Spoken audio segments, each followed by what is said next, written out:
I'm attending the Education Alliance because this is the place where people are having conversations around education, the challenges that exist, the opportunities that we want to build upon.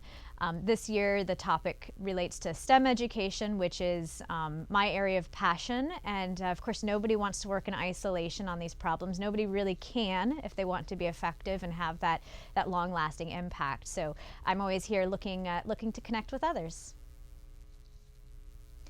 So at PhET Interactive Simulations, what we do is to create interactive simulations, which in layman's terms is really virtual laboratory spaces for both learning about mathematics as well as science.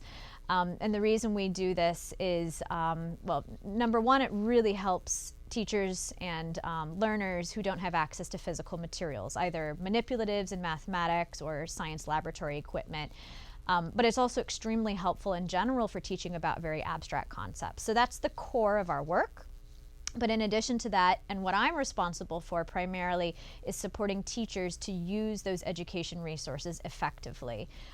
Even good resources can be used, in less effective ways, let's say. So we're trying to really help teachers, number one, build community so that they're connected and don't feel isolated in the work they do. But also, we're trying very hard to help shift mindsets around what active learning can look like in the classroom and how to really put the student at the center. So I think what I come here really looking for is two things. Number one, I know that the work that I do, resolves or addresses at least one part of the challenge that exists in terms of making sure that all students have equitable, inclusive access to math and science education. And so I'm looking for those other pieces, those other puzzle pieces that other people bring to the table.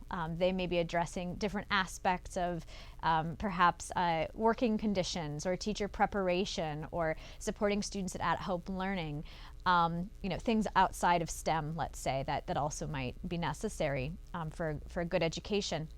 The other thing that I'm looking for, besides those puzzle pieces and those direct, interlocking collaborations, are those people with whom I might find some chemistry that builds, synergistic relationships. So in mathematics, 1 + 1 = 2, but when it comes to working with human beings, I think that oftentimes 1 + 1 = much more than 2. So I'm looking for those synergistic opportunities, those catalytic, opportunities that we can take advantage of.